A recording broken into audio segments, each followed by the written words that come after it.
ওই আত্মাটাকে যখন আজরাইল নেওয়ার জন্য আসে তখন পুরা বডির মধ্যে সে পালায়। দেখবেন এই জন্য যারা পাপিষ্ঠ তাদের মৃত্যুর সময় বড় যন্ত্রণা হতে থাকে, বড় কঠিন যন্ত্রণা ভোগ করতে থাকে।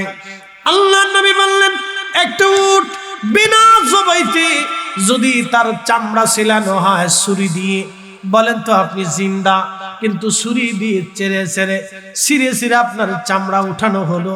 একটা উট জীবন্ত অবস্থায় চামড়া ছিলানো হলো, যতটা কষ্ট হয় ওই উটের আবার চামড়া হবে, আবার চামড়া উঠানো হবে, আবার চামড়া হবে, আবার জীবন্ত চামড়া উঠানো হবে, আবার চামড়া হবে, আবার জীবন্ত চামড়া উঠানো হবে, আবার চামড়া হবে, আবার জীবন্ত চামড়া উঠানো হবে। এইভাবে 100 বার একটা উট জীবন্ত হালতে চামড়া উঠাইলে উটের যেমন যন্ত্রণা হয়, একজন পাপিষ্ঠ মানুষের মৃত্যুটা তার চাইতে ভয়াবহ কঠিন হতে থাকে, তার থেকে ভয়াবহ কঠিন হতে থাকে। আমি বলি নাই, তিনি সেই নবী বলেছেন যেই নবীকে এই মাসে রজবে আল্লাহ মেরাজে নিয়ে আসমান জগতে জান্নাত জাহান্নামে ঘুরে দেখিয়েছেন। আল্লাহ আরশে মুআল্লাতে যেই নবীকে দিদারে ইলাহি দি আল্লাহ যেই নবীর সম্মান মর্যাদাকে সব নবী থেকে 70 গুণ বাড়িয়ে দিয়েছেন। আমরা তার উম্মত, সেই নবী বলেছেন পাপিষ্ঠদের মৃত্যুটা তার থেকে ভয়াবহ হবে। মানুষ সাবধান করে বলে দিয়ে যাচ্ছি, মশাদিয়াবাসী হুঁশিয়ার হওয়া জরুরি, নতুবা আগামীর দিন বড় ভয়াবহ আসবে। আগামীর দিন ভয়াবহ আসবে। মানুষ মারা গেল, তার রূহটা আল্লাহ নিয়ে চলে গেল, কিন্তু আযাবটা এখনো দেহের উপরে আসবে না, আযাব তার রূহের উপরে চলা শুরু হয়ে যাবে। আল্লাহ নবী বললেন, আয়েশা রে তুমি কি জানো মানুষের জীবনের সব থেকে কঠিন সময় কখন? আম্মা জান আয়েশা বলেন, আল্লাহু ওয়া রাসূলুহু আলাম, আল্লাহ জানে, নবী জানে। একসাথে বলেন, আল্লাহ জানে, নবী জানে। জোরে বলেন, আল্লাহ জানে, নবী জানে। জোরে বলেন, আল্লাহ জানে, নবী জানে। আল্লাহ জানে, আল্লাহ জানে, আল্লাহ জানে, নবী জানে। আল্লাহ জানে, নবী জানে। যখন আমরা সুন্নিরা বলি নবী জানে, আল্লাহ জানে, তখন একদল বলে ওরা শিরিক করতেছে। আমার এর কথাই যদি শিরিক হয়, তাহলে প্রথমে সাহাবীরা বলল আল্লাহু রাসূলুহু আলাম, আল্লাহ জানে, নবী জানে, তাহলে সাহাবীরা কি শিরিকের দলভুক্ত হলো কিনা? আমরা যদি বেদাতি হয়ে যায়, তাহলে সাহাবীদের উপরেই ফতোয়া বর্তাবে কিনা? আকাশ ভেঙে যাবে, পৃথিবী পুড়ে যাবে, সাগর শুকিয়ে যাবে। সাহাবীদের উপরে যদি এই ইলজাম দেয়া হয়, তাহলে যে দিবে সে কোনোদিন আর মুসলমান থাকবে না, ওটা বেঈমান হয়ে নাফরমান হয়ে জাহান্নামে চলে যাবে। কি কথা কন না কেন? তার মানে বোঝা গেল আমরা সুন্নিরা হক। মানুষ যখন মারা যায়, আম্মা জান আয়েশাকে নবী বলেন, আয়েশা রে যখন মানুষ মারা যায় তখন তার কবর খনন করা শুরু হয়ে যায়। তখন ওই রুহুটা কাঁদতে থাকে, কাফনের কাপড় আনা হয়, আর তার গোসলের জন্য পানি প্রস্তুত করা হয়। গোসলে যখন নিয়ে যাওয়া হয়, মৃত্যুর যন্ত্রণা বড় কঠিন, বড় ভয়াবহ। পুরা বডিটা তার একবারে রন্দে রন্দে চুলের গোড়া পর্যন্ত ব্যথা হয়ে যায়, যন্ত্রণা অনুভব করতে থাকে। রুহুটা কাঁদে, সন্তান রে এতদিন আপন ছিলাম, আজ আমারে পর বানায় দিবি। নবীজি বলেন, আয়েশা রে কবরের দিকে তারে নিয়ে যাওয়া হয়, তখন রুহুটা বোঝে এতগুলি মানুষ বুঝি তারা আমার সাথে যাবে। যখন কবরে নামানো হয়, সব মানুষ উপরে 2 জন কবরে নামে, রুহু মনে করে এরা 2 জন বুঝি আমার সাথে কবরে আজকে যাবে। যখন ওই রুহুটা ওই 2 জন মানুষ কবর থেকে উঠে চলে আসে, তখন রুহুটা চিৎকার দেয়, স্বজনরা রে এত তাড়াতাড়ি ভুললি, এত তাড়াতাড়ি আমারে ভুলে গেলি। সন্তানরা রে এত তাড়াতাড়ি আমরা ভুলে গেলি। করোনার সময় আমার ইমাম সাহেব হুজুর বললেন, হুজুর করোনার সময় একজন ব্যক্তি ধনী মানুষ, তারে গোসল করাইলাম, জানাজা দিলাম, কাফন পরাইলাম, কবর খুললাম, ছেলেটাকে 10টা বার ফোন দিলাম, আপনি আসেন আপনার বাবাটাকে একটা নজর দেখে যান। 10টা বারই ছেলেটা জবাব দিল, হুজুর আপনারাই কাজ সেরে ফেলে দেন, বাবার করোনা হয়েছে, আমি যেতে পারবো না। আমার মসজিদে বাস্তব বুঝাই দিয়ে যাচ্ছি, মুসলমান কেউ কারো আপন না। সন্তান পর হয়ে যাবে, আল্লাহ ডাক দিলেন বাতায়াউমা ইয়াকুনুন নাসু কাল ফারাশিল মাবসুস। সেদিন মানুষ বিহঙ্গ পতঙ্গের মতো ঘোরাঘুরি দৌড়াদৌড়ি ছুটাছুটি করবে, কেউ কারো দিকে তাকাবে না। আয়েশা রে, কিয়ামতের মাঠে সব মানুষগুলি বস্ত্রহীন। সাহাবী মহিলা ডাক দিয়ে বলেন, ইয়া রাসূলুল্লাহ, নারীরাও কি বস্ত্রহীন? নবীজি বললেন, না, নারীরাও সেদিন বস্ত্রহীন হবে। আম্মা জান আয়েশা বলেন, হুজুর, তাহলে তো নারীদের জন্য লজ্জার কারণ হবে। নবীজি ডাক দেয়, আয়েশা রে, পুরুষ সেই দিন নারীর দিকে, নারী পুরুষের দিকে তাকানোর সময় হবে না। এমন পাগল মানুষ হবে, এত পাগল মানুষ হয়ে যাবে, কেউ কারো দিকে তাকাবে না। বন্ধু আমার, কবর থেকে মানুষকে যখন কবরে দিয়ে চলে আসা, আল্লাহর নবী বললেন, মাটি যখন দেয়া হবে, সাহাবীরা রে, কবর থেকে তোমরা তাড়াহুড়া করে আসবা না। আমাদের দেশে অনেকেই কবরের কাছে যায় না, জানাজা পড়ি তারপরে চলে যায়। কি কথা কন না কেন, আসে না নাই? আবার অনেকেই জানাজার নামাজের পরে দোয়া মানে না, দোয়া করতে গেলে তারা তাড়াহুড়া করে মারামারি লাগায়, ভেজাল বাড়ায়, জঞ্জাল লাগায়, ঝগড়া বাঁধায়, বেদাত বেদাত বেদাত বেদাত বেদাত করে বন্ধ করে দিতে চায়। আপনি বন্ধ করে দিলেও দিতে পারেন, চালাইলেও চালাইতে পারেন। বলে, হুজুর কোন কারণে চালাবো? আপনাদেরকে বুঝাই দিয়ে যাই। জানাজার নামাজ ওযু ছাড়া কি হয়? আসতে বলবেন না, জোরে বলেন, হয়। জানাজার নামাজ ওযু ছাড়া হয় না, জানাজার নামাজ ওযু ছাড়া হয় না। কিন্তু আমরা সাধারণ যে দোয়া করি, এই দোয়া ওযু ছাড়া হয়ে যায়। কি কথা আছে, ঠিক আছে কিনা? আচ্ছা বলেন তো, জানাজার নামাজ কি উত্তর দিকে হয়? কিন্তু আমরা সাধারণ যিনি এই দোয়াটা দক্ষিণ দিকে করলেও হয়ে যায়। তাহলে জানাজার নামাজের দোয়া আর এই দোয়া এক জিনিস না। জানাজার নামাজের সাধারণ দোয়া, মুস্তাহাব দোয়া এক দোয়া না। জানাজার নামাজের সামনে লাশ না থাকলে নামাজ হবে না। কি কথা কন না কেন? গায়েবী কোনো জানাজা নাই, গায়েবী কোনো জানাজা নাই। তবে হ্যাঁ, গায়েবী জানাজা একটা শুরুতে জায়েজ হবে।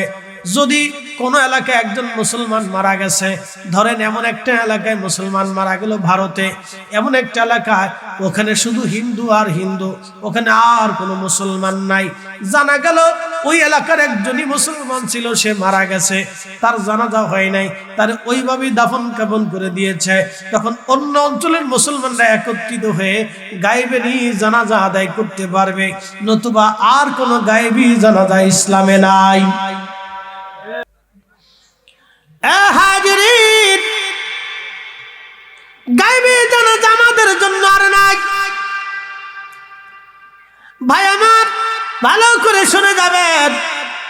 আল্লাহর নবীজি জানাজার নামাজ পড়ার পরে, কবর দেওয়ার পরে নবী বললেন, সাহাবীরা কবরের পাশে দাঁড়াও, তাড়াহুড়া করে চলে আসবে না। তোমার ভাইয়ের কবরের পাশে দাঁড়াও। ইস্তাগফিরু লিআখিকুম, কবরের পাশে এই জন্য তোমরা দাঁড়াবা, কারণ তাকে একটা নতুন জগতে পাঠানো হচ্ছে।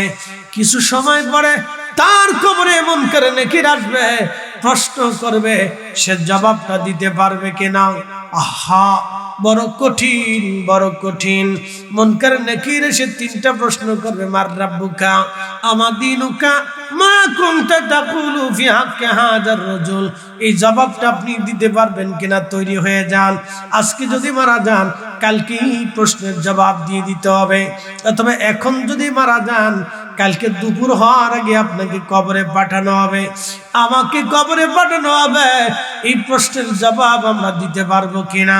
তবে হ্যাঁ, আল্লাহ আমাদেরকে জানিয়ে দিয়েছেন, ফাযকুরুনি আযকুরুকুম, বান্দারে আমার যদি স্মরণ করো, আমি তোমাকে স্মরণ করব। দুনিয়াতে যদি আল্লাহর হুকুম মোতাবেক আপনার জীবন আপনি চালায়া যান, মাশাদিয়াবাসী, কবরে আল্লাহ আপনাকে ভুলবে না। আপনার প্রশ্নের জবাব আল্লাহ সহজ করে দেবে। একসাথে যদি বলেন আল্লাহু আকবার। আহা, নবীজি বলেন, উম্মত রে, মানুষ মারা যাওয়ার পরে তার কবর থেকে তাড়াহুড়া করে চলে আসো না। ইস্তাগফিরু লিআখিকুম, তোমরা তোমাদের ভাইয়ের কবরের পাশে দাঁড়িয়ে ইস্তিগফার করো, কেননা কিছু সময় পরেই তার কবরে আযাব আসবে, কিছু সময় পরেই কবরে মুনকার নাকির আসবে। ও লাখায়ের মুসলমান, খুব মনোযোগের সাথে শুনে যাবেন। সেই দিন সবাই আপনাকে ফেলে রেখে ছেড়ে দিয়ে চলে আসবে। বলেন একটা কথা কবরে রেখে দিয়ে আসবে, বিসমিল্লাহি ওয়া আলা মিল্লাতি রাসূলিল্লাহ, আল্লাহর নামে নবীর দলে তোমার কবরে নামানো হলো। আহা, দুনিয়াতে আপনি নবীর দল করেন নাই, রসুলের গোলামি আপনার ছিল না, উপায় কি? সেই দিন উপায় কি? আপনার উপায় কি? আপনি একা কবর দেশে সেই দিন একা হয়ে যাবেন। বিকট চেহারায় মুনকার নাকির আপনার কাছে আসবে। আহা, বিকট ভয়ঙ্কর চেহারায় সেদিন উপস্থিত হবে মুনকার নাকির। ওই বিকট চেহারা দেখার পরে মুর্দা চিৎকার মেরে উঠবে, আজকে আমার কেউ আজ আমার আপন নাই।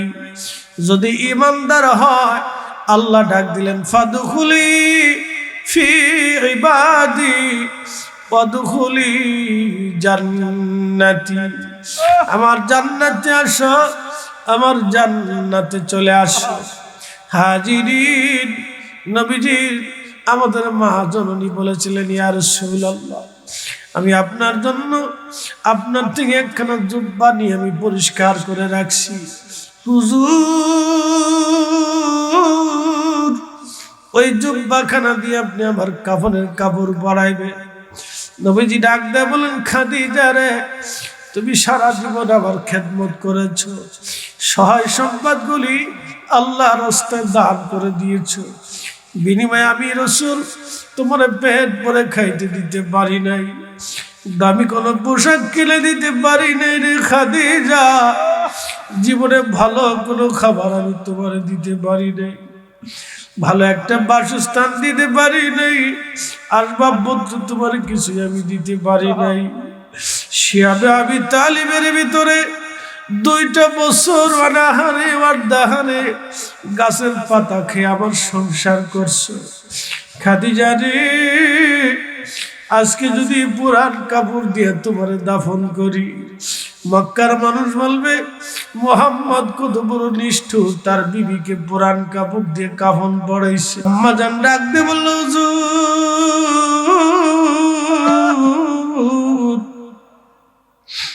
দুনিয়ার মানুষ কি বলবে ওই বিষয়টা খাদিজার কিছু যায় আসে। একটা মসজিদ পাবেন, মসজিদে জিন, এই মসজিদে জিনেরা নামাজ পড়ে। ওই মসজিদে জিন থেকে আগাইলে হাজুন, আগে নাম ছিল হাজুন, এখন নাম জান্নাতুল মুআল্লা। আম্মা জানকে এখানে দাফন করা হয়েছে। নবীজি রওজার পাশে দাঁড়ায় আছেন লাঠির উপরে ভর দিয়ে। সব সাহাবীরা চলে গেছে বাড়ি, সূর্য উঠে গেছে, প্রচন্ড গরম। প্রিয় নবীজির শরীর মোবারক থেকে টপ টপ টপ টপ করে ঘাম পড়তেছিল। আল্লাহর নবীজি দাঁড়াইয়া দাঁড়াইয়া মা জননীর স্মৃতিগুলি মনে পড়ে নবী কাঁদতেছিলেন। আম্মা জানের বিদায়ের পরে নবীজি এতটা ব্যথিত হয়েছিলেন, নবীজি ভেঙ্গে পড়েছিলেন। এমন ব্যথিত ব্যথা আর কোনদিন নবী পান নাই। আহারে, ফাতেমা কাঁদে, জায়নাব কাঁদে, প্রিয় নবীর কলিজার টুকরা সন্তানরা মা হারায় কাঁদে। আল্লাহর নবী রওজা শরীফের পাশে দাঁড়ায় দাঁড়ায় কাঁদতেছিলেন। এমন সময় এক সাহাবী পিছন দিক থেকে বললেন, হুজুর আসেন, আপনি চলে গেলে মুনকার নাকির আসবে। নবীজি নাক ডাকে, সাহাবী চলে যাও, খাদিজার সাথে আমার কথা আছে, আমি তার মুনকার নাকিরের জবাব দিয়ে তারপরে এখান থেকে যাব। ঠিক কিছু সময় পরে জিবরাইল হাজির। ইয়া রাসূলুল্লাহ, ফিরে চলে যান, আপনার খাদিজার জবাব আপনার দিতে হবে না গো নবীজি, আল্লাহ নিজে জবাব দিয়ে দিছে। প্রিয় হাজির, আম্মা জানের জবাব তো নবীজি কবরের শরীফের পাশে দাঁড়াইলেন। আমাদের কবরে কে দাঁড়াবে, কে আসবে? যদি রসুলকে খুশি করে যেতে পারি গো, রসুল আসবে। আল্লাহ বলেন, বান্দারে তোমার সেই দিন সব পর হয়ে গেলেও আমি মালিক পর হব না। সেই দিন আদকুরুকুম, তোমারে আমি স্মরণে রাখবো। বান্দারে সবাই ভুলে গেলেও আমি আল্লাহ সেই দিন ভুলবো না। নবীজি বললেন, উম্মত রে, কবর থেকে সব মানুষ চলে আসবে, কেউ আর সেই দিন আপন হবে না। প্রচন্ড শীত আর এই গরমে বর্ষাকালে সবাই কবরে দিয়ে আসবে। কবর বড় কঠিন জায়গা, কবর বড় কঠিন জায়গা, মশা দিয়া বাসি, কেউ আপন হবে না। এই মশা দিয়াতে গোরস্থান আসে লাখাইতে, কত মানুষ গোরস্থানে ঘুমানো। কোথাও কোথাও গেলে বলে হুজুর 500 বছর আগের গোরস্থান, কেউ বলে হুজুর 300 বছর আগের গোরস্থান। 300 বছর আগে যারা কবর দিল, আজকে তার কবরের পাশে দাঁড়ানোর মতো কেউ নাই। না ছেলে আছে, না নাতিরা আছে, না পুতিরা আছে, কেউ তার কবরের পাশে আজকে যায় না, কেউ তাকে আর স্মরণে রাখে না। বাংলার নবাব সিরাজউদ্দৌলার কবরে আজকে কেউ যায় না। মুঘল সম্রাটদের কবরের পাশে কেউ দাঁড়ায় দোয়া করে না। বড় বড় আমির উমরা রাজা বাদশাদের কবরের পাশে দাঁড়ায় কেউ দোয়া করে না। বন্ধুরে, বড় বড় রাজনীতিবিদ, বড় বড় নেতা, বড় বড় রাষ্ট্রপতি, রাষ্ট্রপ্রধানদের কবরের পাশে আজকে কেউ যায় না। কিন্তু 360 জন অলির মাজারে মুসলমান যে দাঁড়ায় যায়, এখনো দোয়া করে, কারণ তারা আল্লাহকে খুশি করে গেছে, নবীর গোলামি করে তারা কবরে গেছে। কথা বলেন ঠিক কিনা?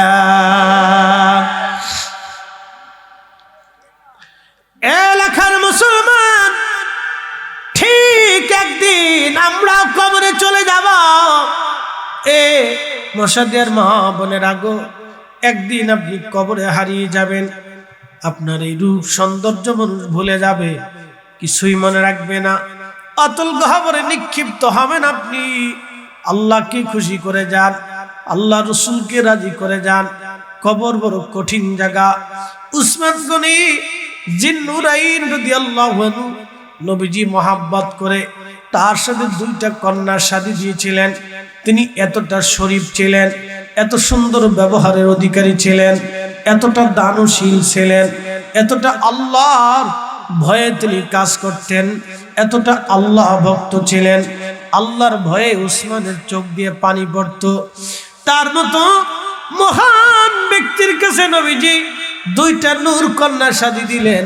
নবীজি বলেন, আমার উসমান এত ভালো, আমার যদি আরো কন্যা থাকতো আমি আমার উসমানের সাথে বাকি কন্যাগুলি শাদী দিয়ে দিতাম। যার চরিত্রে মুগ্ধ হয়ে নবীজি নিজের 2টি কন্যাকে উসমানের হাতে দিয়ে দিলেন। তিনার মতো সাহাবী জান্নাতের সুসংবাদ পাওয়ার পরও কবরের পাশে দাঁড়ায় থরথর করে কাঁপতেন। আহা, সাহাবীরা বলেন, আমিরুল মুমিনিন এইভাবে কবরের পাশে কাঁদেন কেন? উসমান রাদিয়াল্লাহু আনহু বলতেন, সাহাবীরা রে, আমি আমার মাসুকের জবান থেকে শুনছি এই কবর হলো প্রথম মঞ্জিল। এই কবরে 3টা প্রশ্নের জবাব যদি কেউ দিতে পারে, বাকি মঞ্জিলগুলি তার সহজ হয়ে যাবে। 3টা প্রশ্নের জবাব যদি দিতে না পারে, বাকি মঞ্জিলগুলি তার জন্য ভয়াবহ হবে। আমি উসমান কাঁদি, এই 3টা প্রশ্নের জবাব আমি দিতে পারবো কিনা? আরে সাহাবীরা, আমি উসমানের ভয়ে কাঁদি। যদি জবাব দিতে না পারি, কিয়ামতের ময়দানে আমি রাসূলের সামনে কোন চেহারা নিয়ে দাঁড়াবো? হযরত আবু বকর সিদ্দিক রাদিয়াল্লাহু আনহু কবরের চিন্তায়, কবরের ভয়ে ইন্তেকালের সময় হযরত আলীকে ডাকলেন, এ সাহেব, মুসলমানেরা শুনে যান, জামিউল মুজিজাতের ভিতরে এসেছে এই ঘটনাখানা। জামিউল মুজিজাতের ভিতরে ঘটনাখানা আসছে। হযরত আবু বকর হযরত আলীকে ডাকলেন। হযরত আলীকে ডেকে বলেন, আলী রে, আপনি আমার ইন্তেকালের পরে আপনার নিজ হাতে আমারে গোসল করাবেন, কাফনের কাপড় পরাইয়া জানাজা আপনি পড়াবেন, কাফনের কাপড় পরাইয়া আমার জানাজা করাইয়া আপনি নিজে নবীজি রওজা শরীফের পাশে যাবেন, নবীজি রওজার পাশে যায় সালাম দিবেন। সালাম উত্তর যদি আসে তাহলে নবীজি রওজা শরীফের পাশে আমাকে দাফন করবেন। প্রথমবার সালাম দিবেন, যদি উত্তর না আসে দ্বিতীয়বার আবার সালাম দিবেন। যদি উত্তর না আসে আলী রে, তৃতীয়বারে সালাম দিবেন। যদি উত্তর আসে দাফন করবেন, উত্তর যদি না আসে তাহলে সাবধান, নবীজি রওজার পাশে আমাকে দাফন করবেন না, আমাকে জান্নাতুল বাকিতে নিয়ে চলে যাবেন। আর ভাববেন আবু বকর বুঝি নবীর তীরধানের পরে কোনো অন্যায় করে ফেলছে। কবরের ভয়, আখিরাতের ভয় সাহাবীরা কতটা ভয় বিহ্বল ছিল। এই জন্য আল্লাহ বললেন, যালিকা লিমান খাশিয়া রাব্বা, আমি তাদের উপরে এই জন্য রাজি হয়ে গেছি, তারা আমি আল্লাহকে ভয় করত। হযরত আলী ডাক দিয়ে বলেন, খলিফাতুল মুসলিমিন, কত সাহাবী মদিনাতে আছে, আপনি তাদের কথা বললেন না, কিন্তু আপনি আমাকে দাফন কাফন করতে বললেন, আমাকে গোসল দিতে বললেন, কারণ কি? আল্লাহর নবী সাহাবী আবু বকর ডাক দিয়ে বলেন, আলী রে, আমার নবীর ইন্তেকালের পরে তুমি নিজ হাতে নবীজিকে গোসল দেওয়াইছিলে। আলী, আমার নবীজির হাত মুবারকে তোমার হাতের স্পর্শ লেগেছিল, আমার নবীর দেহ মুবারকে তোমার হাতের স্পর্শ লেগেছিল। আলী রে, তোমার ওই পবিত্র হাত দিয়ে আমার নবীজির শরীর মুবারক তুমি ধৌত করেছিলা। আলী, আমার মরণের পরে আমি আবু বকর চাই, যেই হাত দিয়ে তুমি নবীরে গোসল দিবাইছো, ওই হাতখান দিয়ে আমি আবু বকরকে গোসল করিব। ওই হাতখান দিয়ে আমি আবু বকরকে গোসল করিব। আলী, যেই হাত দিয়ে তুমি আমার রাসূলকে গোসল করাইছো, ওই হাতখান দিয়ে আমারে গোসল করাইবা। কারণ যে হাতের ছোঁয়া নবীজির জিসম মুবারক লাগছে, ওই হাতের ছোঁয়াটা যেন আমার শরীরেও লাগে। আলী, তোমার ওই হাত দিয়ে আমার গোসল দিওয়াইবা। হযরত আলী কাররামাল্লাহু রাদিয়াল্লাহু তাআলা আনহু বললেন, খলিফাতুল মুসলিমিন, আপনার আবেদন মঞ্জুর, আমি আপনারে গোসল করাইব যদি আল্লাহ আমারে বাঁচায় রাখে। আলী রে, আপনি নবীজির রওজা শরীফে যে সালাম দিবেন, 3 বার দিবেন, যদি জবাব না আসে বুঝবেন আমি কোনো অন্যায় করে ফেলছি। আবু বকর এতটা নবীকে ভালোবাসতেন, এই জন্যই নবীজি বলে দিয়ে গেছেন, সাহাবীরা রে, আমার মসজিদে সবার দরজা বন্ধ করে দিলেও আমার আবু বকরের দরজা তোমরা খোলা রাখবা। কিয়ামত পর্যন্ত মসজিদে নববীতে আবু বকরের দরজা খোলা থাকবে। যদি কোনোদিন মদিনাতে যান, এখান থেকে মদিনার খবর আপনাকে বলে দিয়ে যাচ্ছি, মদিনাতুল মুনাওয়ারাতে যদি কোনোদিন আপনি যান, তাহলে 7 নম্বর গেট বাবু সালাম দিয়ে আপনাকে ঢুকানো হবে। এখান দিয়ে ঢুকে আপনি নবীজির রওজা শরীফে সালাম দিতে যাবেন। বাবু সালাম দিয়ে ঢুকানোর সময় ঠিক বাম পাশে একটা দরওয়াজা পাবেন, দেখবেন সব সময়ের জন্য খোলা থাকে। এই দরওয়াজায় বসে বসে পাহারাদাররা পাহারা দেয়। এই দরজার নাম হযরত আবু বকরের দরজা। এই দরজাটা কিয়ামত পর্যন্ত খোলা রাখা হবে, কিয়ামত পর্যন্ত এই দরজা খুলে রাখা হবে। হযরত আবু বকরকে ইন্তেকালের পরে হযরত আলী নিজে হাতে গোসল দেওয়াইলেন। জামিউল মুজাজাতের মধ্যে এসেছে, নিজে হাতে গোসল দেওয়ানোর পরে এরপরে কাফন দাফন পড়াইয়া জানাজার নামাজ পড়াইয়া খাটিয়াই করে নবীজির রওজা শরীফের পাশে কবর খনন করা হলো। ওই জায়গাটাই বরাদ্দ করা হলো। খাটিয়াই করে হযরত আলী দূরে দাঁড়াইয়া নবীজির রওজা শরীফে সালাম দিলেন। আসসালাতু আসসালামু আলাইকা ইয়া রাসূলুল্লাহ। দ্বিতীয়বার আবার সালাম দেওয়া হলো, আসসালাতু আসসালামু আলাইকা ইয়া রাসূলুল্লাহ। প্রথমবার সালাম দেওয়ার পরে কোনো জবাব আসলো না। দ্বিতীয়বার হযরত আলী সালাম দিলেন, আসসালাতু আসসালামু আলাইকা ইয়া রাসূলুল্লাহ। দ্বিতীয়বারে সালামের কোনো জবাব এলো না। হযরত আলী চিন্তায় পড়ে গেলেন, ব্যাপার কি? বুঝি আবু বকর মনে হয় ভুল করে বসেছে। তৃতীয়বার সালাম দিলেন, আসসালাতু আসসালামু আলাইকা ইয়া রাসূলুল্লাহ। তৃতীয়বার সালাম দেওয়ার পরেও কোনো সালামের জবাব আসে না। হযরত আলীর মন বেজার হয়ে গেল। আহা, আবু বকর বুঝি অন্যায় করে ফেলছে, ফিরে চলে আসবে। ঠিক এমন সময় নবীজি রওজা শরীফ থেকে হযরত আলীর দরবারে মেসেজ চলে আসলো, আদখিলিল হাবিবা মাল হাবিবি মাল হাবিবে মুশতাকুন। বন্ধু বন্ধুকে বন্ধুর কাছে রেখে দাও, কারণ বন্ধু বন্ধুর অপেক্ষায় আগ্রহী হয়ে আছে।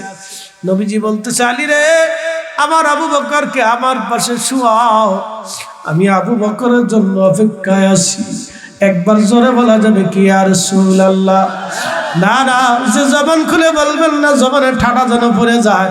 একসাথে জোরে বলেন ইয়া রাসূলুল্লাহ। হাত উঁচু করে বলেন ইয়া রাসূলুল্লাহ। নবী আছে না নাই? আছে না নাই? আছে না নাই?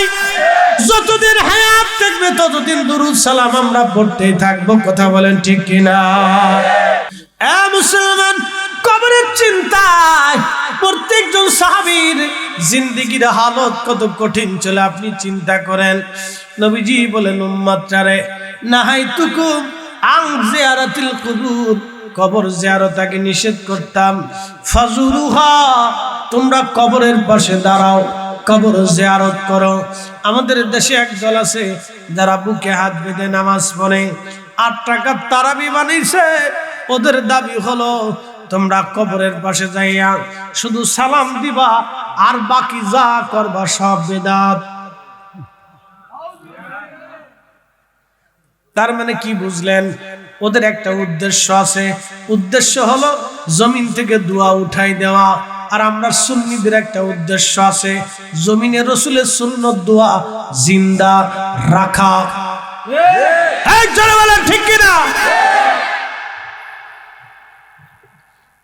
ওদের উদ্দেশ্য হলো জমিন থেকে দোয়া বন্ধ করে দেওয়া। কিন্তু আমরা সুন্নিরা যতদিন পর্যন্ত জিন্দা থাকবো জমিন থেকে দোয়া বন্ধ হতে দেব না।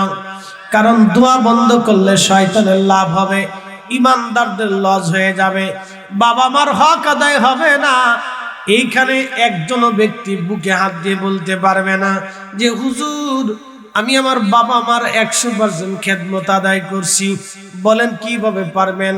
আপনার মা ছোট্ট থেকে একবারে 8 বছর পর্যন্ত আপনার কাপড় ধুয়ে দিছে। শুধু 8 বছর না, 12 বছর পর্যন্ত আপনার কাপড় ধুয়েছে, বিছনা ঠিক করে দিয়েছে, রান্না বান্না করে আপনারে খাওয়াইছে। শুধু কি তাই? একটা ছেলে এসএসসি পাস করে কত বছর পর্যন্ত? 16 বছর পর্যন্ত। তাহলে 16 বছর পর্যন্ত মা সন্তানের পিছনে লেগেছিল। 16টা বছরও মা আপনার খেদমত করেছে, কাপড় ধুয়ে দিয়েছে, শরীরে তেল দিয়ে দিয়েছে। কোথায় ঘুমাবেন, কি খাবেন, সকালে কি খাবেন, দুপুরে খোকা কি খাবে, মা নিজের ডিমটা আপনার জন্য রেখে দিয়েছে। বাবা বলে দিয়ে গেছে আমার ছেলেটা পরে, ওর জন্য ডিম নিয়ে এসো। বাবা নিজে খায় নাই, নিজের পাতের ডিমটা সন্তানের জন্য রেখে দিয়ে গেছে। নিজের পাতের বড় মাছটা, মাথাটা সন্তানের জন্য রেখে দিয়ে গেছে। 16টা বছর পর্যন্ত বাবা আপনার জন্য এইভাবে করেছে। আপনি বিনিময়ে 16 দিনও বাবার খেদমত করেন নাই। তাই কথা কোন জোরে বলেন? রাত কি বেশি হয়ে গেছে? কেবল রাত 1:30 বাজে। এটা কোনো রাত হইল? চলবেনি? চলবেনি? বেশি চালাবো না, ভয় না। 1.5 ঘন্টার উপরে হয়ে গেছে। 1 ঘন্টা 40 মিনিট ওয়াজ চলে। হ্যাঁ, গড়ি ধরে করতেছি। 1 ঘন্টা 40 মিনিট চলতেছে। মারহাবা বলবেন না? আর জোরে বলেন না মারহাবা। বেশি কথা বাড়াবো না, খুব মনোযোগ দিয়ে কথা শুনে যান। 60 বছর এই 16 বছর আপনার মা আপনার বাবা আপনার পিছনে 58 তো লিখেছিল, এরপরে যখন কলেজে গেছেন তখন মা চিন্তা করছে ছেলে এখন একটু বড় হয়েছে, কথা ঠিক আছে কিনা? তারপরে যখন ইউনিভার্সিটিতে গেছে তখন মা চিন্তা করে না ছেলেটা আরো বড় হয়েছে।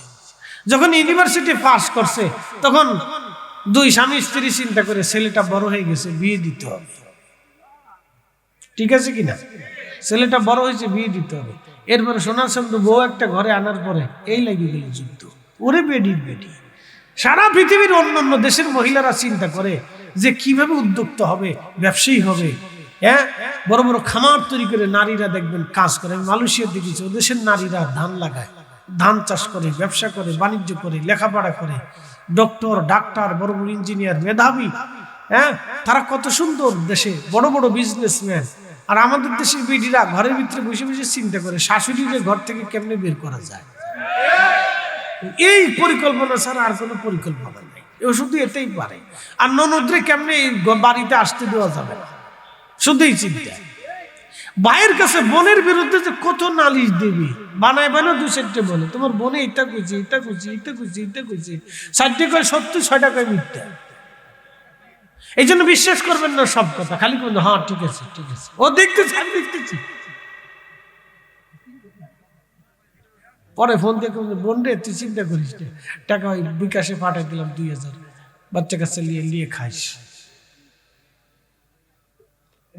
কিন্তু বোর কাছে কইেন না, বিবির কাছে কইবেন, গোপনে দিবেন। প্রকাশ্যে যদি কয়ে দেন তাহলে বিশ্বযুদ্ধ লাগবে, আর টাকা দিতে দিবেন না। বাপ রে বাপ,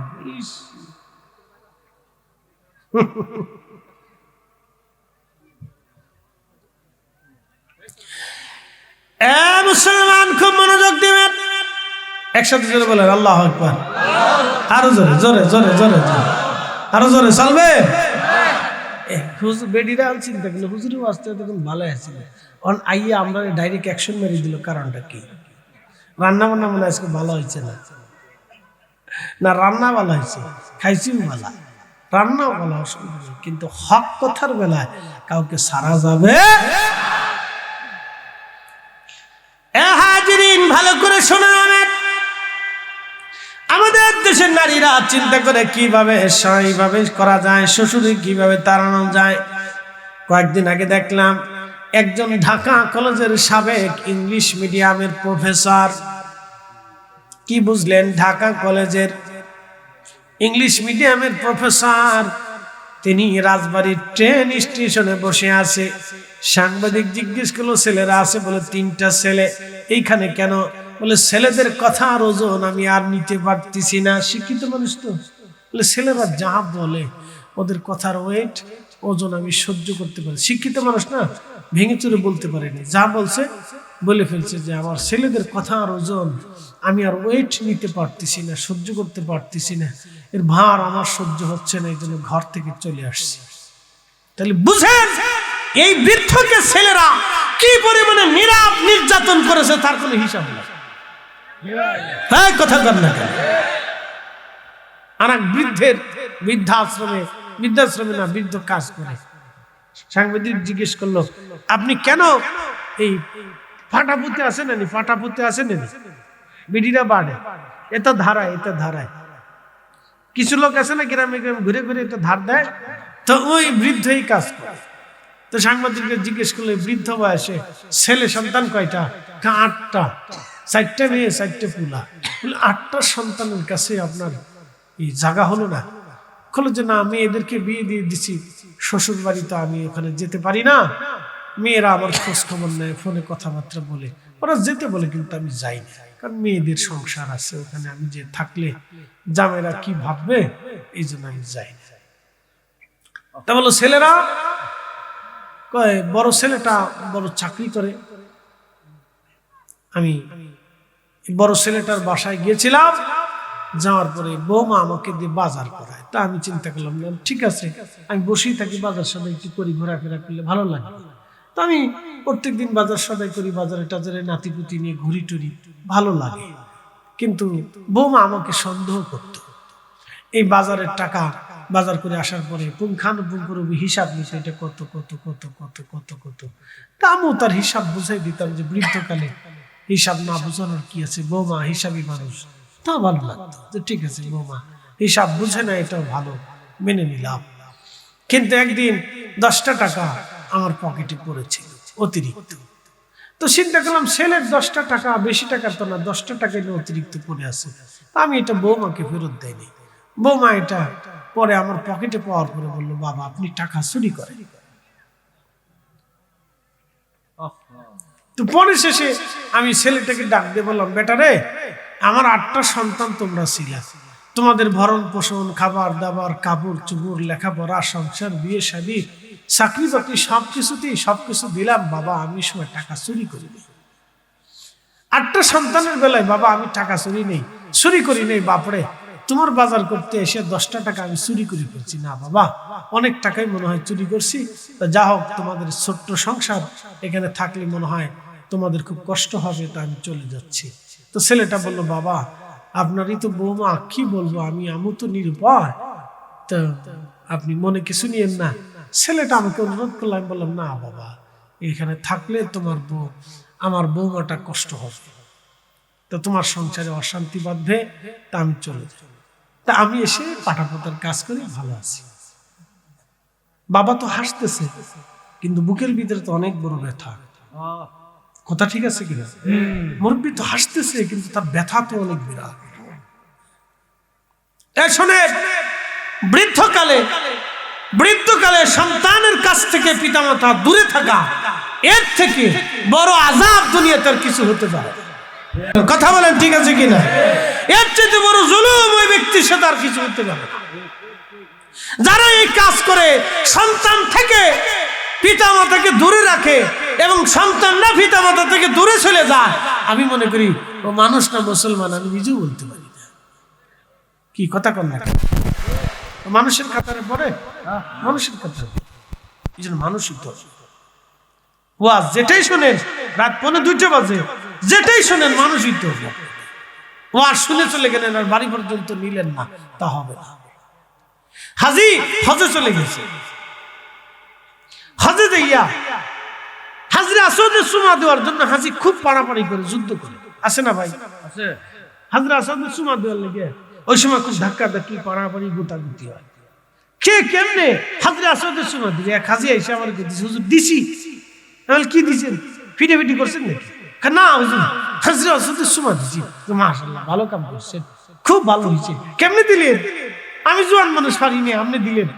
হুজুর খুব কষ্ট হয়েছে, এমন সাফা খাইছি মনে হয়েছিল আজকে শেষ। তারপরে হুজুর দিছি সুমা, খুব ভালো কাজ করছে, খুব ভালো হয়েছে। কি লাভ? গুনাহ মাফ হয়ে যাবে, তাও ভালো। জীবনে মার পায় কোনোদিন সুমা দিচ্ছেন? কথা জীবনে মার পায়ে কোনোদিন সুমা দিচ্ছে? বাস হয়ে গেছে। কি বুঝলেন? ওয়াজ তো জীবনে শুনছেন বউ, আজকে শুনেন। মা যখন আপনি ছোট ছিলেন, এখানে মুরব্বীরা মনে হয় মার পেটে ছিল না, নাকি বলে? হ্যাঁ, অন্য মনে হয় ছোট ছিল না, এইভাবে দুনিয়াতে চলে এসেছে। মার পেট থেকে দুনিয়াতে যখন আসলাম, সবাই আমরা ছোট্ট ছিলাম। মা আদর করে চুমা খাইয়া, শরীরে গোসল করাইয়া, এই শীতের দিনে পানি সূর্যের আলোতে গরম বানাইয়া, তারপরে মা আমরা গোসল দিওয়াইয়া, এরপরে মুছাইয়া, তা মায়ের আসল দিয়ে সুন্দর করে মুছাইয়া, একবারে সুন্দর করে মা মুছাইয়া, তখনকার দিনে অলিভ অয়েল ছিল না, অরিজিনাল সর্ষের তেল দিয়ে মা সারা শরীরটাকে মালিশ করে দিয়া, ছোট্ট 2টা পা ধরে ধরে মা মুছাইতো, ডলতো, আর পায়ের মধ্যে চুমা লাগাইতো। কথা কর না কা? এখন বিরাট বড় লাটসা হয়ে পড়ছেন, চুমা দিতে লজ্জা করে নাকি? আর নাম দিচ্ছেন বিরাট বড় বুজুর্গ। শিখে যান। ওয়াসিল কারনির কেন মর্যাদা হয়েছে? মার খেদমতে। হযরত বাইজিদ বুস্তামি ওলি কেমনে হয়েছে? মার খেদমতে। হুজুর গাউসে পাক কেন হয়েছে? মার একটা কথা পর্যন্ত কখনো ডান বাম করে নাই। মা বলছে মিথ্যা বলা যাবে না, জীবনেও মিথ্যা বলে নাই। একসাথে বলবেন আল্লাহু আকবার। বলি কি গাছে ধরে? বলি এমনি হয়। হ্যাঁ, বলি এমনি হয় না, এগুলো শিখে যান, এগুলো বুঝতে হবে। বাবা মার আল্লাহ রাসূল বললেন, উম্মাত মার চেহারার দিকে তাকাও, কবুল হাজার সওয়াব হবে। সাহাবী বললেন, ইয়া রাসূলুল্লাহ, যদি 100 বার তাকাও, বলে 100টা কবুল হাজার সওয়াব। এখন বলেন, মা যদি কানা হয় সওয়াব হবে কিনা? হবে। মা যদি ল্যাংড়া হয় সওয়াব হবে কিনা? হবে। বাবা যদি পাগল হয় সওয়াব হবে কিনা? বাবা যদি কালো হয় সওয়াব হবে কিনা? বাবা যদি মূর্খ হয় সওয়াব হবে কিনা? সওয়াব হবে। এটাই বাবা মা। তো হজ করার আগে বাবা মার সাথে আগে হজ করে যাও। কথা ঠিক আছে কিনা? হাজি হওয়ার আগে বাবা মার খেদমত করে আগে হাজি হওয়া, অরিজিনাল হাজিটা হইলেন। বাংলাদেশে বহু হাজি আছে জীবনে বাপ মারে ওষুধ পর্যন্ত কিনে দেয়নি ঠিক মতো। হজ করে এসে হাজি তমক সাপ শয়তানে হাসে কে, উড়ে সিটার ও আমার থেকে বড় সিটারে আজম। তোর মতো শয়তান থাকতে আমার মতো শয়তান লাগে না। হ্যাঁ, এগুলি ছাড়তে হবে, ছাড়তে হবে। মুসলমান হতে হবে। ইসলাম তো রব্বিল আলামিন, মুসলমানের মতো মুসলমান হতে হবে। ইসলামের মতো ইসলাম গ্রহণ করতে হবে, মানতে হবে। আল্লাহকে এইভাবেই ভয় করতে হবে। নবীর চরিত্রকে, নবীর গোলামি করতে হলে গোলামীর মতো করতে হবে। কথা বলেন ঠিক না? ঠিক, গোলামীর মতো গোলামি করতে হবে।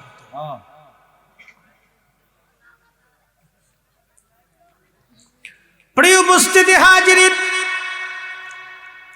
বেশি কথা বাড়াবো না, সময়ের সংক্ষিপ্ত বিদায়ের পালা। আমার সময় ঘনিয়ে গেছে ভাই, ভালো করে শুনে যাবেন। যেই কথাগুলি বললাম মেনে চলবেন। হজ করার আগে বাড়িতে হজ করে নেন। বলে হুজুর সেটা আবার কেমন? বাবা মার খেদমত করে নেন, বাবা মাকে মেনে নেন, ভালোবেসে নেন, তাহলে হজ হয়ে যাবে। একটা ঘটনা, তারপরে দোয়া। একসাথে জোরে বলেন না মারহাবা। একটু জবান খুলে পড়েন আল্লাহুম্মা সাল্লি। একটু চা খাইলে, চা আছে নি? দে তোরা চা দে, এখন মরে যায় নাকি? মারিস না, মারিস না, আর ভাবি না কিন্তু, নাহলে গরম পানি দিলে বেডি গরমায় দেয়। আল্লাহুম্মা সাল্লি আলা সাইয়্যিদিনা মাওলানা মুহাম্মদ ওয়া আলা আলি সাইয়্যিদিনা।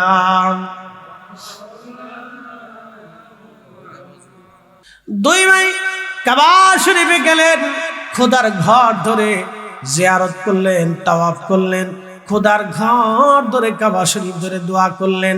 কিন্তু তাদের চোখ ভালো হলো না, চোখ ভালো হলো না। তারা মাকামে ইব্রাহিমে যে দোয়া করলেন, চোখ ভালো হলো না। মাকামে ইব্রাহিমে দোয়া করলেন, চোখ ভালো হলো না।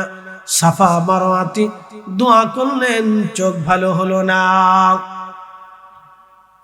দুই হাজি, আপন দুই ভাই, হজের আনুষ্ঠানিকতা শুরু হয়ে গেল। আহা, হাজিদেরকে মিনাতে নিয়ে যাওয়া হলো। মিনাতে দোয়া করলো, চোখ ভালো হলো না। মিনা থেকে হাজিদেরকে নিয়ে যাওয়া হলো আরাফাতে। আরাফাতে যদি কখনো যান তো দেখবেন হজের সময়ে এমন কোন তাবু নাই রে যে তাবু থেকে কান্নার আওয়াজ না আসে। প্রত্যেকজন হাজি চিৎকার মেরে মেরে কাঁদতে থাকে, গুনার কথা মনে করে, অপরাধের কথা মনে করে হাজিরা কাঁদতে থাকে। দুই ভাই আরাফাতে বসে বসে কাঁদলো, দোয়া করলো, কিন্তু চোখ ভালো হলো না, অন্ধ হয়ে গেল, চোখ ভালো হলো না। দুই ভাই ওনারা আরাফা থেকে মুজদালিফাতে আসলেন। মুজদালিফায় রাত্রি যাপন করতে হয়। বলে কেন এখানে রাত থাকবো? সাইয়েদনা ইব্রাহিম আলাইহিস সালাতু ওয়াস সালাম আইসে তালি বালা খাইলো, রাত বেশি না, শীত পড়ছে, ঠাডা পড়া শীত পড়ছে, ভালো। ইসিনি চিনি দিয়ে লেগেছে। হ্যাঁ, আমি চিনি ছাড়া খাই। চিনির উপরে কি যদি খাইতাম না, খাইনি। ডায়াবেটিস আছে না, ওটা নাই। চেহারা দিকে বুঝে না, টক টক টক টক টক, ওটা ডায়াবেটিস না। একদিনে 4-5টা করে ওয়াজ করা বেড়া। অনেকে হুজুর শরীর কেমনে থাকে, এমনি থাকে। হ্যাঁ, কেমনে পারেন বলে আল্লাহ পারা, এটা কোনো ব্যাপার না। গত বছর এক রাতে 5টা করছে, দোয়া করেন এই বছর 6টাও আছে। মারহাবা করলেন না, দিন 12টা থেকে শুরু হয়, একবার ফজর পর্যন্ত ঠেকবে। কেমনে আল্লাহ চালায়, আপনি তো সিলেটেই করবে ইনশাআল্লাহ। দোয়া করুন। হুজুর কম ওয়াজ করে না, ওয়াজ ঠিক মতোই রাত দিন 12টায় যেরকম ওয়াজ হবে, ফজরের সময় একই ওয়াজ হবে, একসাথে কোন আল্লাহু আকবার যেমনি করলেন মনে হয় বেজার হয়ে গেছেন আপনারা। আর জোরে বলেন আল্লাহু আকবার। হুজুর কেমনে পড়ে না, আমরা কি চিপস খাওয়া বলাবেন নাকি, আমরা ছাতু খাওয়া বলাবো। এখনকার বলাবো না চিপস খায়, চিপস খাওয়াবেন না বাচ্চাদেরকে, ওগুলো বিষ। যে এখনকার যে আবি যাবি খাবার টাবার থাকে, মানে আবি যাবি বাজারে লটর বড় চটর বড়, ওগুলো খাওয়াবেন না। বাচ্চাদেরকে খেজুর খাওয়াবেন, ছাতু খাওয়াবেন, ছাতু বার্লি ছাতু, কিশমিশ ছাতু, দুধ খাওয়াবেন, শাক সবজি বেশি খাওয়াবেন, তাজা তাজা জিনিস খাওয়াবেন।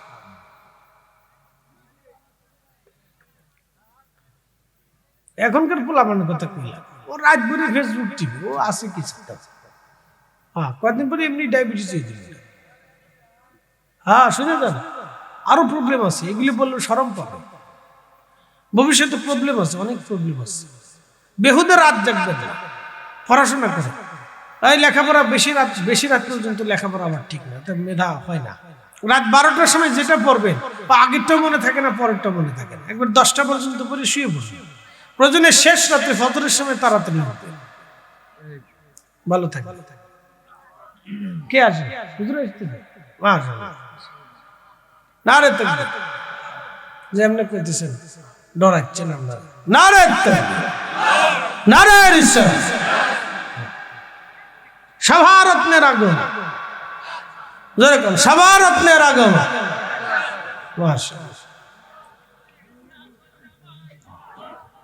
আসেন, বাইরে যারা আছেন সবাই ভিতরে আসেন, একটু পরেই তো আবার হয়ে যাবে ইনশাআল্লাহ।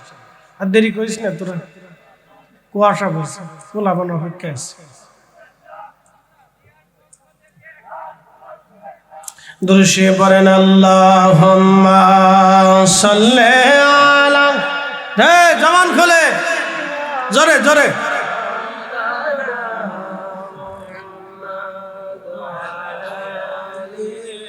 সাইয়্যিদনা মাওলানা। আহা, জবান খুলে আল্লাহুম্মা সাল্লি আলা,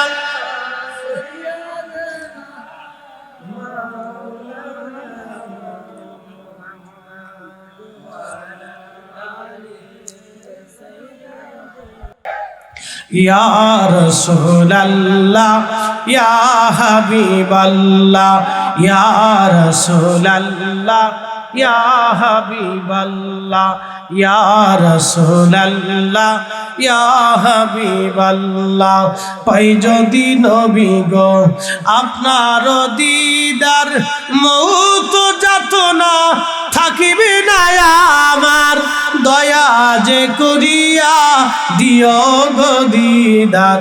ইয়া রাসূলুল্লাহ ইয়া হাবিবাল্লাহ, ইয়া রাসূলুল্লাহ। মাতা পিতা যাহাদের অন্ধকার কবরে, দেখিয়েন নবীজি মায়াবী নজরে, তরায়া লইয়েন হাসর মাজারে, তরায়া লইয়েন হাসর মাজারে। ইয়া রাসূলুল্লাহ, হায় হায় ইয়া রাসূলুল্লাহ, আল্লাহুম্মা সাল্লি আলা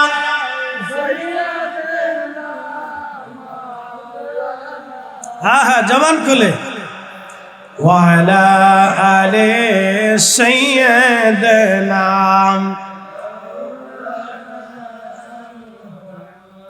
তুমি আল্লাহর প্যারা হাবিব তোমার তুলনা নাই কেউ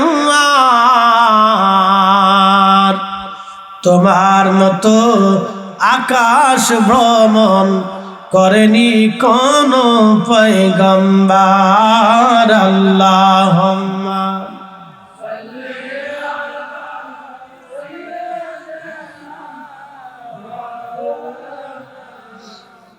মুহাম্মাদ আলা আলি সাইয়্যিদিনা